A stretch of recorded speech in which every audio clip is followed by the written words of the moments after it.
12월 1일 수요일 하나님께서 저희에게 주신 말씀은 디모데 후서 1장 1절부터 7절까지의 말씀입니다. 하나님의 뜻대로 말미암아 그리스도 예수 안에 있는 생명의 약속대로 그리스도 예수의 사도된 바울은 사랑하는 아들 디모데에게 편지하노니 하나님 아버지와 그리스도 예수 우리 주께로부터 은혜와 긍휼과 평강이 내게 있을지어다. 내가 밤낮 간구하는 가운데 쉬지 않고 너를 생각하여 청결한 양심으로 조상적부터 섬겨오는 하나님께 감사하고 내 눈물을 생각하여 너 보기를 원함은 내 기쁨이 가득하게 하려 함이니 이는 내 속에 거짓이 없는 믿음이 있음을 생각함이라. 이 믿음은 먼저 내 외조모 로이스와 내 어머니 유니게 속에 있더니 내 속에도 있는 줄을 확신하노라. 그러므로 내가 나의 안수함으로 내 속에 있는 하나님의 은사를 다시 부릴 듯 하게 하기 위하여 너로 생각하게 하노니 하나님이 우리에게 주신 것은 두려워하는 마음이 아니요 오직 능력과 사랑과 절제하는 마음이니. 아멘. 오늘부터 디모데 후서 말씀을 함께 나누도록 하겠습니다. 저희가 하박국 말씀 마쳤고요. 그리고 디모데 후서 말씀을 나눌 텐데 욥기 말씀 보기 전에 저희가 디모데 전서 말씀을 함께 나눴습니다. 그리고 욥기 말씀 나누다가 잠시 멈추고 그리고 하박국 말씀을 마쳤고요. 그리고 이제 디모데 후서 말씀을 마치고 그리고 욥기 마지막 부분을 이제 나누게 될 텐데 아마도 디모데 전서 후서가 올해 그 계획 속에 있었기 때문에 디모데 후서 말씀을 올해 마지막에 마치기 위해서 요 사이에 지금 넣어둔 것 같습니다. 우리가 디모데 전서 말씀 쭉 나눠봤는데 이 디모데 후서 말씀도 사도 바울이 디모데에게 보낸 편지의 내용으로 되어 있습니다. 이 디모데는 그 바울의 제자죠. 사랑하는 아들이죠. 믿음의 아들이죠. 그래서 이 바울이 디모데를 격려하고 그에게 지금 목회하고 있는 그의 힘을 북돋우기 위해서 쓴 편지라고 보면 되겠습니다. 목회 서신에 들어가는데요. 근데 이 디모데 후서는 바울이 그 자신이 이제 곧 죽을 거라고 하는 이제 마지막이 다가왔다라고 하는 것을 예감하고 지금 디모데에게 유언과도 같은 내용의 편지를 쓰고 있습니다. 그게 디모데 후서의 의미인데요. 오랫동안 그 지금 자기가 경험했던 것들을 쭉 이야기하고 그리고 디모데에 처한 상황들을 생각하면서 디모데에게 이렇게 고백하면 자신의 사역에 대한 간증과 그리고 디모데에게 어떻게 목회 사역을 해나가야 될지에 대한 지침을 담은 아마 그러니까 유언이라고 생각하는 것이 좋을 것 같습니다. 디모데후서 말씀 우리가 쭉 함께 나누도록 하겠습니다.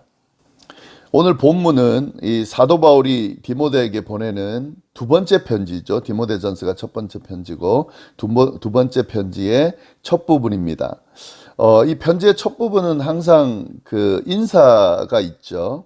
이 편지도 마찬가지로 받는 사람에게 지금 인사를 하면서 이 편지를 쓰고 있습니다.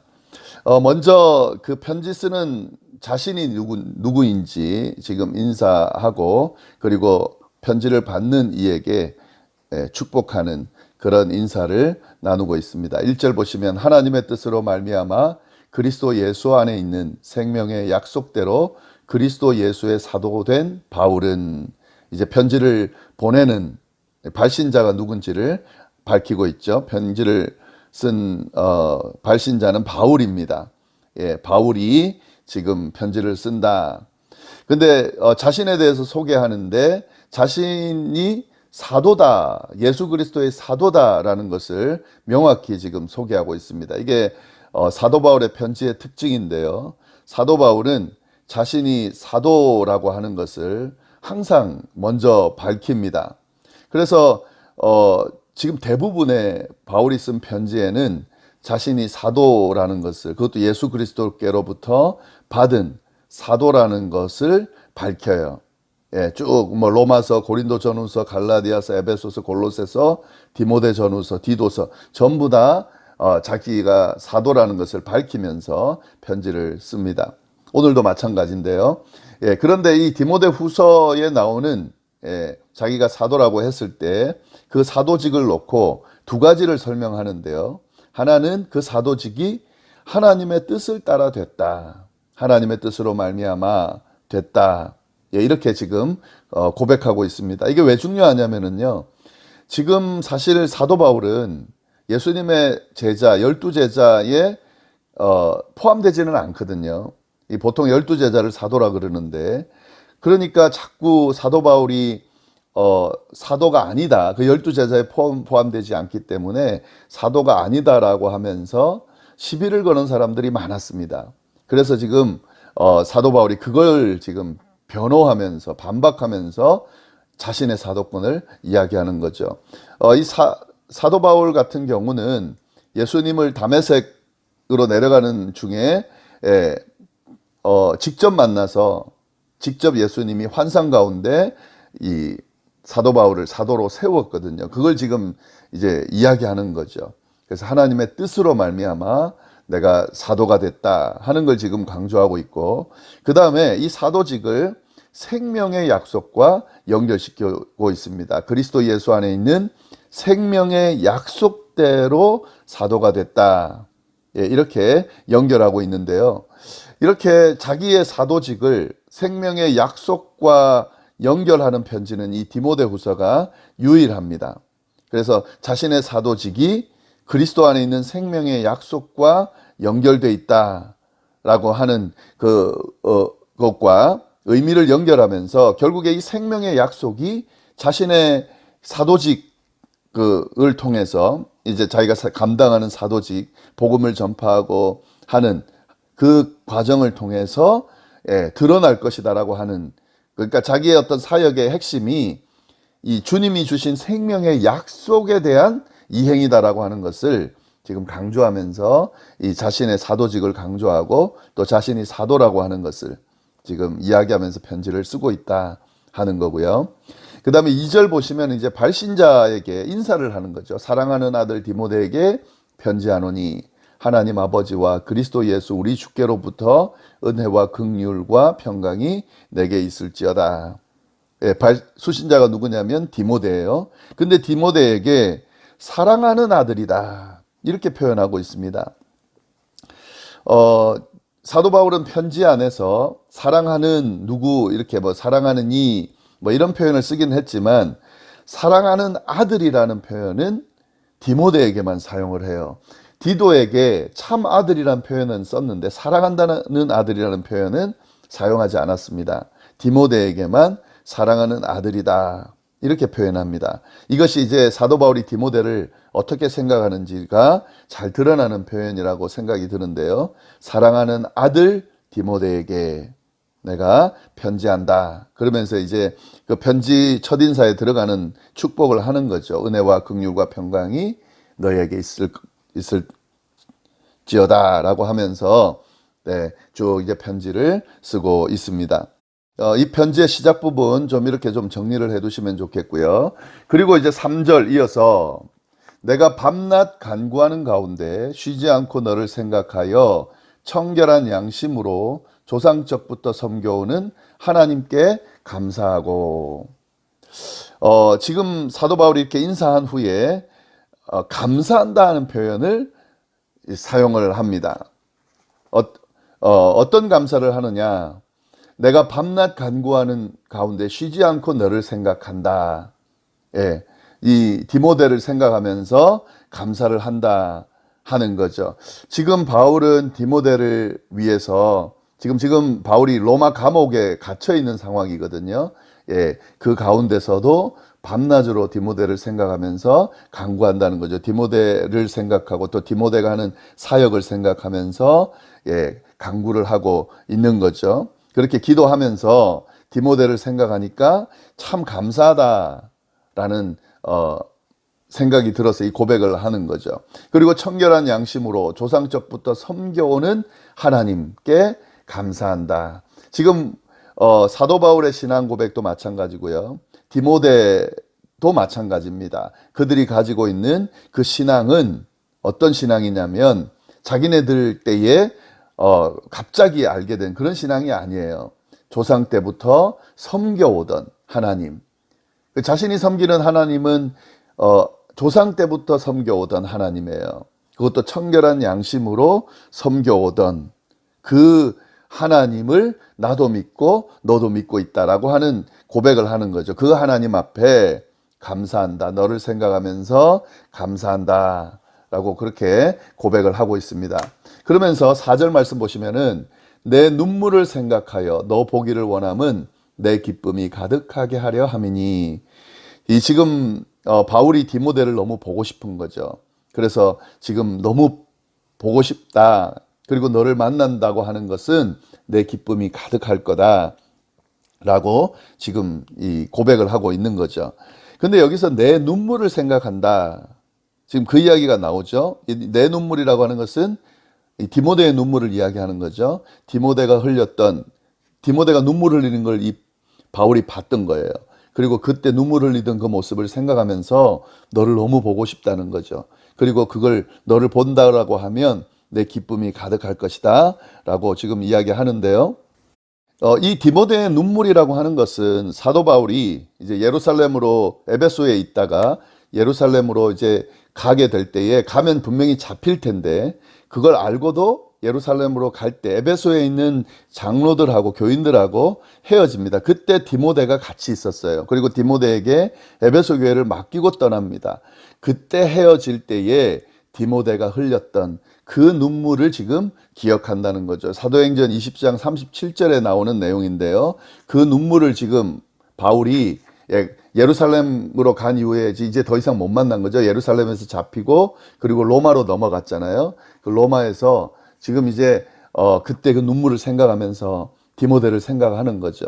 그리고 디모데를 빨리 만났으면 좋겠다라고 생각하면서 이 고백을 하고 있는 거죠. 예. 그 다음에 이제 5절 말씀 보시면 이는 내 속에 거짓이 없는 믿음이 있음을 생각함이라. 이 믿음은 먼저 내 외조모 로이스와 내 어머니 유니게 속에 있더니 내 속에도 있는 줄을 확신하노라. 감옥에서 디모데가 흘렸던 눈물도 생각하면서 디모데를 생각하는 거예요. 근데 디모데를 생각하니까 디모데가 이 거짓 없는 믿음을 가지고 있다라는 사실을 바울이 지금 기억하면서 더 그리워하는 거죠. 디모데는 이 바울이 평가를 하는 거죠. 거짓 없는 믿음이 있다는 거예요. 디모데는 거짓 없는 믿음을 가진 사람이라고 그의 스승인 바울이 평가하고 있는 거죠. 그리고 그 거짓 없는 믿음은 누구로부터 받은 거냐면 그의 할머니, 외할머니와 로이스와 그의 어머니 유니게로부터 받은 것이다 하는 거죠. 그걸 그대로 이어받았다는 거죠. 아까 3절에 나오는 말씀하고 연결이 될 수 있습니다. 청결한 양심으로 조상적부터 섬겨오던 그 하나님. 지금 바울도 그렇고 디모데도 그렇고 거기 있는 신앙생활하는 사람들도 그렇고 다 이 조상의 믿음들을 받아서 그 하나님으로부터 주어진 그 믿음, 하나님을 향한 믿음이 지금 이어지고 있다라고 하는 것을 강조하면서 디모데도 그 조상으로부터 주어진 특히 그 외할머니와 어머니로부터 받은 그 거짓 없는 믿음을 너가 갖고 있다라는 걸 내가 생각하면서 감사하고 또 너를 그리워한다 라고 쭉 이야기를 합니다. 그리고 6절 그러므로 내가 나의 안수함으로 내 속에 있는 하나님의 은사를 다시 부릴 듯 하게 하기 위하여 너로 생각하게 하노니 하나님이 우리에게 주신 것은 두려워하는 마음이 아니요 오직 능력과 사랑과 절제하는 마음이다. 이게 무슨 말이냐면 지금 바울이 디모데에게 지금 격려를 하는 거예요. 어떤 격려를 하냐면은 지금 내가 안수함으로 바울이 디모데에게 안수했잖아요. 안수할 때에 그때 그 속에 있는 하나님의 은사, 성령을 통해 주어지는 하나님의 은사를 이야기하는 거죠. 바울을 통해 받았던 그 안수를 통해 받았던 성령의 은사, 성령의 역사가 있는데 지금 그거를 다시 부릴 듯 하게 하기 위하여 너로 생각하게 한다. 그러니까 바울이 그때 안수했을 때 받았던 그 은사를 지금 다시 이 디모데가 기억하고 다시 기억하는 정도가 아니라 불이 확 날 수 있도록 다시 불을 붙이겠다는 거죠. 불을 붙이게 하기 위하여 그걸 다시 내가 언급을 하면서 이야기한다. 그러면서 하나님이 우리에게 주신 것은 두려워하는 마음이 아니요 오직 능력과 사랑과 절제하는 마음이다. 예, 이렇게 지금 디모데를 격려하면서 이야기를 하고 있습니다. 그리고 그에게 주었던 은사를 상기시키고 있다 하는 건데요. 왜 이런 이야기를 하냐면 지금 이제 유언과도 같은 이야기를 하기 때문에 이런 중요한 이야기를 하는 것도 있지만 이 당시 디모데가 지금 목회 사역을 하면서 굉장히 이제 힘든 상황이었습니다. 큰 두려움 앞에 직면하고 있는 그런 상황이었어요. 이 어린 사역자거든요. 지금 디모데가 나이가 어렸거든요. 그러다 보니까 어린 사역자로 그 목회 사역을 감당하기 쉽지가 않습니다. 그에 대한 그래서 두려운 마음들이 있었을 것이고 또 디모데는 육체가 약했어요. 예, 그래서 바울이 항상 그의 건강을 걱정을 했는데요. 그 육체가 약한 것도 있고, 그 다음에 이제 디모데 전서에서도 우리가 봤지만 이 거짓 교사들이 나타나서 완전히 교회를 지금 엉망으로 만들고 있는 그래서 성도들을 미혹하는 그런 상황이었어요. 오죽했으면 사도 바울이 거짓 교사를 조심하라고 강조하면서 편지를 썼겠냐는 거죠. 그런 상황이다 보니까 디모데가 너무 힘들어하고 두려워하고 걱정하고 하고 있는 그런 상황에서 그의 든든한 그리고 지금 바울도 그의 든든한 지원자였던 바울, 스승 바울도 지금 감옥에 갇혀 있는 현실. 그러니까 언젠가 와서 다시 내게 힘을 주고 이걸 회복시켜 줄 거라는 기대를 하기 힘든 그런 상황이다 보니까 디모데가 어찌할 바를 몰라 하는 그런 상황이었을 거라는 거죠. 두려운 마음에 갇혀 있는 그런 상황에 있는 사랑하는 믿음의 아들 디모데에게 바울이 편지 쓰면서 지금 두 가지를 이야기하는 거잖아요. 거짓 없는 믿음, 넌 거짓 없는 믿음을 가지고 있다라고 강조하고, 그리고 또 한 가지 더는 내가 너한테 안수할 때에 그때 불일 듯 일어났던 그 은사들, 성령의 은사들이 다시 너에게 불일 듯 일어나게 하기 위해서 내가 이것을 기억나게 하고 알려준다 라고 하면서 확신하게 하는 건 뭡니까? 하나님이 우리에게 주신 것은 두려워하는 마음이 아니라는 거죠. 예, 두려워하지 말라는 거죠. 하나님이 우리에게 주신 것은 오직 능력, 사랑, 절제하는 마음이라는 거예요. 이게 바로 은사, 성령의 은사를 통해서 주어진 것들이라는 거죠. 그걸 너가 기억하면서 두려움을 이기고 그 목회 사역을 잘 감당하라고 지금 바울이 디모데에게 쭉 이야기를 하고 있습니다. 이제 이 내용들이 계속 이어지겠죠. 그 내용들을 쭉 같이 계속 살펴나가도록 그렇게 하겠습니다. 기도하겠습니다. 하나님 아버지, 디모데 후서 말씀을 통하여 바울이 디모데를 격려하고 또 유언과도 같은 이야기를 하는 것을 우리가 보면서 하나님이 우리에게 하시고자 하는 말씀이 무엇인지 또 듣게 하시니 감사합니다. 하나님 아버지, 그 말씀 우리가 잘 듣고 묵상하면서 우리의 삶에도 신앙생활에도 또 우리의 사역에도 적용할 수 있도록 인도하여 주옵소서. 예수님의 이름으로 기도드립니다. 아멘.